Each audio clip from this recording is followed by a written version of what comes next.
আসসালামু আলাইকুম সবাইকে। লাইফস্টাইল উইথ বউ শাশুড়ি পেজের পক্ষ থেকে আপনাদের সবাইকে স্বাগতম জানাচ্ছি। আশা করছি আপনারা সবাই ভালো আছেন। আজকে আমি নিয়ে আসলাম চাল কুমড়া দিয়ে রুই মাছের রান্না।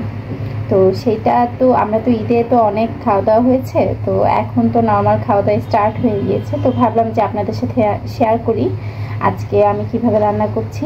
তো প্রথমে আমি একটা কড়াই বসিয়ে সেটাতে আমি মাছ ভাজার যে বাকি তেলটুকু ছিল সেটা দিয়ে দিলাম এবং সাথে আরও একটু তেল অ্যাড করে দিলাম।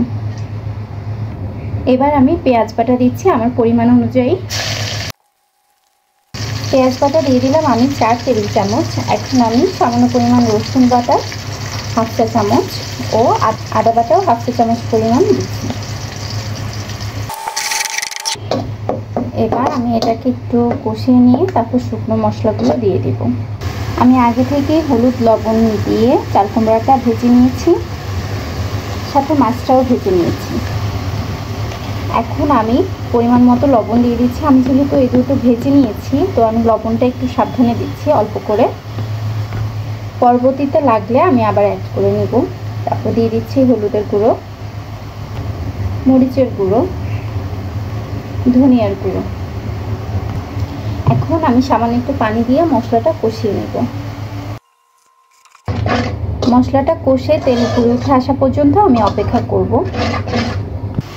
মশলাটা কষে আমার তেল উপরে উঠে এসেছে। এখন আমি চাল কুমড়া ভেজে রাখা যে চাল কুমড়াগুলো সেগুলো দিয়ে দিচ্ছি।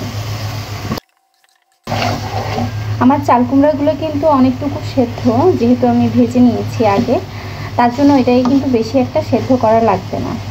এটা একটু মশলার সাথে কষিয়ে তারপর আমি সামান্য একটু ঝোল দিয়ে দেব। আমার এটা মশলার সাথে হালকা একটু কষে এসেছে। এখন আমি ভালো করে কষে নেওয়ার জন্য অল্প একটু পানি দিয়ে দিচ্ছি। এখন আমি এটা পুরোপুরি সেদ্ধ না হওয়া পর্যন্ত ঢেকে রেখে দিব। আমার চাল কুমড়াটা সেদ্ধ হয়ে গিয়েছে। এখন আমি এখানে মাছগুলো দিয়ে দিচ্ছি। পরিমাণ মতো ঝোল দিয়ে দিচ্ছি।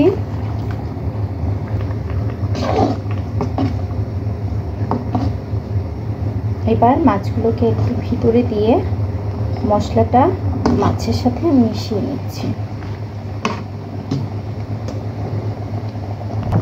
আমার তরকারিতে ভালো করে বলক চলে এসেছে। এখন আমি দিয়ে দিচ্ছি সামান্য পরিমাণে জিরার গুঁড়ো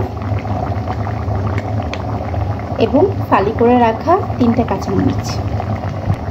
আজকে বাসায় ধনেপাতা নাই, ধনেপাতা থাকলে মনে হয় তরকারিটা জমে যেত একদম। আশা করি তারপরেও ভালো লাগবে। সো আপনারা আমাদের রান্নাটা ট্রাই করতে পারেন। যদি আমাদের রান্নাটা দেখে ভালো লেগে থাকে একটা লাইক, কমেন্ট ও শেয়ার দিয়ে দিবেন এবং আমাদের ইউটিউব চ্যানেলটি সাবস্ক্রাইব করে নেবেন। আর ইউটিউব চ্যানেলের লিঙ্কটি আমি আমার ভিডিও ডেসক্রিপশন বক্সে দিয়ে দিচ্ছি। তো সবাই ভালো থাকবেন, সুস্থ থাকবেন, আমাদের জন্য দোয়া করবেন। আল্লাহ হাফেজ। আসসালামু আলাইকুম।